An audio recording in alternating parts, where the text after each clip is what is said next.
এই সিদ্ধান্তটা basically Pinaki Bhattacharya online king, ব্যাপক প্রভাবশালী একজন ব্যক্তি, যিনি সরকারের ভিতের মধ্যে নাড়া দিতে পারেন, চাইলে আবার জয় বাংলা করে দিতে পারেন। হ্যাঁ, তিনি বলেন ইনকিলাব জিন্দাবাদ, এবং কি কথার মার পেছে মাঠের শক্তিতে তিনি প্রমাণ করেছেন যে তিনি চাইলে অনেক কিছু বাংলাদেশে ঘটাইতে পারেন।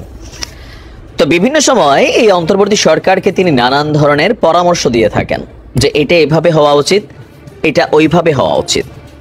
পজিটিভ পরামর্শ দিয়ে থাকেন যে এই সরকার কিভাবে চললে মানুষের কাছে পৌঁছাতে পারবে, বা এই যে জুলাই বিপ্লব যেটা ছিল, আগস্ট বিপ্লব, সেই বিপ্লবে যারা অংশগ্রহণ করেছে তাদেরকে নিয়ে কি করা উচিত, এরকম নানান বক্তব্য দিয়ে থাকেন। তবে অবশেষে তিনার একটা সাজেশন সরকার নিয়েছে 100%। পিনাকি দাদার একটা ভিডিও আছে এরকম, যে যারা আহত ছাত্ররা আছে তাদেরকে কিভাবে পুনর্বাসন করা যায়। তিনি বলছিলেন যে পুলিশের মধ্যে এই আহত ছাত্রদেরকে ইনক্লুড করার জন্য, এটাতে সৌন্দর্য আসবে, পুলিশ মানসিক শক্তি ফিরে পাবে। কিন্তু আমার কাছে প্র্যাকটিক্যাল মনে হয় শক্তি ফিরে পাওয়ার বদলে পুলিশের ভিতরে আরো গোসা আসবে। কেন? কারণ হচ্ছে পুলিশকে কথায় কথায় যেভাবে আওয়ামী লীগের দোসর ছাত্রলীগের ট্যাগ দেওয়া হয়, স্বাভাবিকভাবে এই যে আহত ছেলেগুলারে দেখলে পুলিশের পোশাক পরে তাদের ভিতরে গোসা আসতেও পারে। তবে পুলিশ বদলে যাচ্ছে। যাই হোক, পিনাকি দাদার সেই পরামর্শ নেওয়ার পরে আমার কাছে মনে হচ্ছে ওনার পরামর্শই এখানে কানেক্ট করা হয়েছে। আজকে আমাদের স্বরাষ্ট্র উপদেষ্টা লেফটেন্যান্ট জেনারেল জাহাঙ্গীর আলম চৌধুরী বলছেন, জুলাই আগস্টে ছাত্র জনতার আন্দোলনে আহতদের মধ্যে প্রথমে 100 জনকে পুলিশের বিভিন্ন ইউনিটে কাজ দেওয়া হবে, পর্যায়ক্রমে এই সংখ্যা আরো বাড়ানো হবে। এছাড়া অন্যান্য মন্ত্রণালয়ে আহতদের পুনর্বাসনের উদ্যোগ নেবে। পুলিশের বিশেষ শাখার প্রধান কার্যালয় এসবি এবং অপরাধ তদন্ত বিভাগ সিআইডি কার্যালয় পরিদর্শন শেষে এই তথ্য জানিয়েছেন স্বরাষ্ট্র উপদেষ্টা।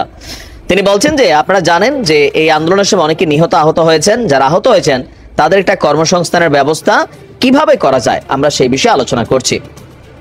তো যারা আহত হয়েছেন তাদের পুলিশে চাকরি দেওয়ার বিষয়ে আমরা সিদ্ধান্ত নিয়েছি, আপাতত 100 জন, আর পরবর্তী সময় এই সংখ্যাটা র্যাপিডলি গ্রোথ করবে, মানে আরো বাড়তে থাকবে।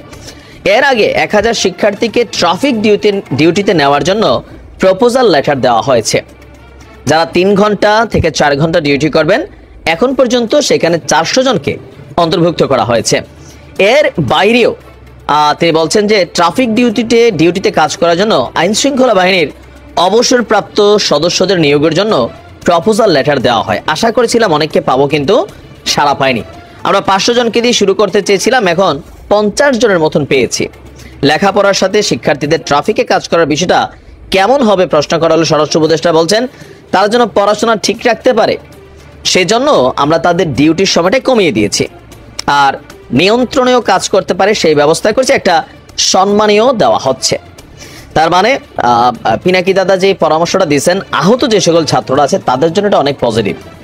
কিন্তু প্রশ্ন হচ্ছে সরকার পরিবর্তনের পর এই যে জুলাই বৈষম্য বিরোধী ছাত্ররা শুধুমাত্র এখন আওয়ামী লীগের শত্রু না, মুখে মুখে বিএনপি যাই বলুক তাদেরও কিন্তু একটা বড় ধরনের শত্রু মনে মনে কিন্তু আহত ছাত্ররা, বিশেষ করে নির্বাচন এবং বিভিন্ন ইস্যুতে যেভাবে বাকবিতণ্ডায় জড়াচ্ছে, তারা সবাই একটা টিম ছিল ক্ষমতাকে কেন্দ্র করে। এখন ধরেন কথার কথা বিএনপি যদি ক্ষমতায় চলে যায় তাহলে তারা কি সেখানে যাবার পর এই সিস্টেমটাকে রাখবে কিনা?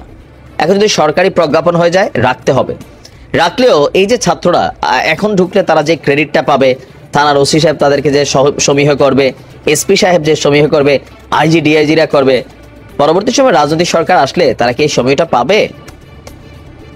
সেটা একটা প্রশ্ন। দেখা যাক কি হয়।